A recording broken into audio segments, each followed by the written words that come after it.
Welcome back to Reading with Miss Michelle. Today we're going to read Wayside School is Falling Down by Louis Sachar, Chapter 15.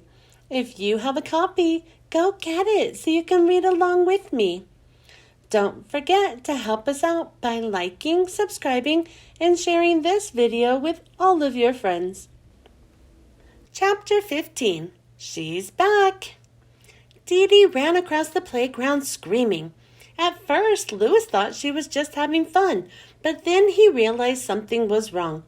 He hurried after her and grabbed her arm. "Dee Dee, are you all right?" he asked.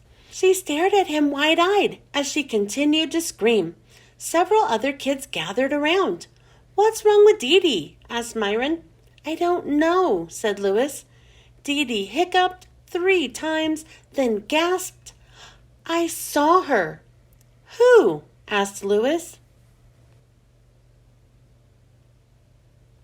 Dee Dee didn't answer. She just stared right through him. But everyone else knew whom Dee Dee had seen. Most of them had seen her too during the last 2 weeks. "Where was she?" asked Todd. "On the monkey bars," said Dee Dee, still trembling and breathing hard. "I was hanging upside down, and suddenly she was hanging upside down right next to me." "Did she wiggle her ears?" asked Jenny.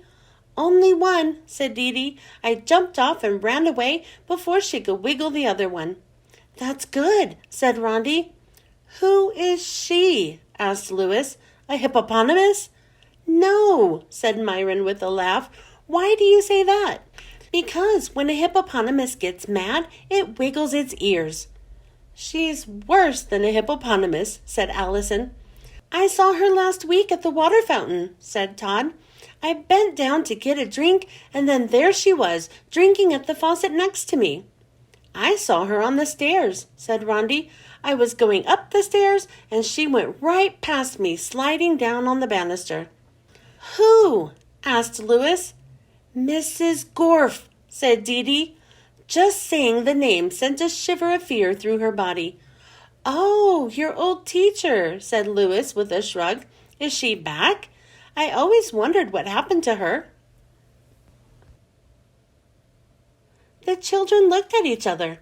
Mrs. Gorf was the teacher they had had before Mrs. Jules took over. They had never told anyone how they had gotten rid of her. They especially couldn't tell Louis. She was the meanest teacher in the history of Wayside School. Of course, there are other teachers at other schools who are meaner. Louis looked toward the monkey bars. "I don't see her," he said. "Well, she was there," Dee Dee insisted. "I saw her." "You just imagined you saw her, Dee Dee," said Louis. "If you hate somebody or if you love somebody, you often think you see that person when she isn't there. It's very common. It's just like Mrs. Drazil." "Who's Mrs. Drazil?" asked Todd. "She was the worst teacher I ever had," said Louis. He shivered just thinking about her. "She was my teacher when I was your age. I sometimes think I see her too, and I still have nightmares about her." "Was she mean?" asked Rondi. "She was horrible," said Louis. "Every morning she used to check our fingernails. If they were dirty, she'd tell the whole class. 'Louis has dirty fingernails this morning,' she'd say in a really nasty voice. And if you talked in class, she would pick up the waste paper basket and put it over your head. You had to leave it on your head until the bell rang." "Did she ever put it over your head?" asked Todd. "Lots of times," said Louis. Everybody laughed. "It wasn't funny," said Louis. "My mother always knew when I got in trouble because I'd have bits of trash stuck in my hair." "Did it get stuck in your mustache too?" asked Rondi. "Louis didn't have a mustache when he was our age," said Allison. "Did you, Louis?" she asked. Suddenly Louis screamed. Everyone stared at him. "She's back!" he shouted as he shook with fear. Then he slapped himself in the face. "Excuse me," he said. "Sorry, for a second I thought I saw Miss Drazil." He turned to Dee Dee. "Come on, let's go to the monkey bars." "No," declared Dee Dee. "I'm not going back. I'm never getting on the monkey bars again." Louis took hold of her hand. Mrs. Gorf isn't there, he said. You just imagined her. They headed to the monkey bars. No one else dared to follow. If she starts to wiggle her ears, run away as fast as you can, warned Dee Dee. She held tightly onto Louis's hand. When they reached the monkey bars, no one was there. Where were you when you saw her? Louis asked.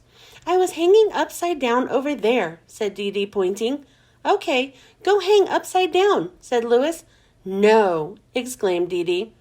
Don't worry, I'll be right here in case anything happens.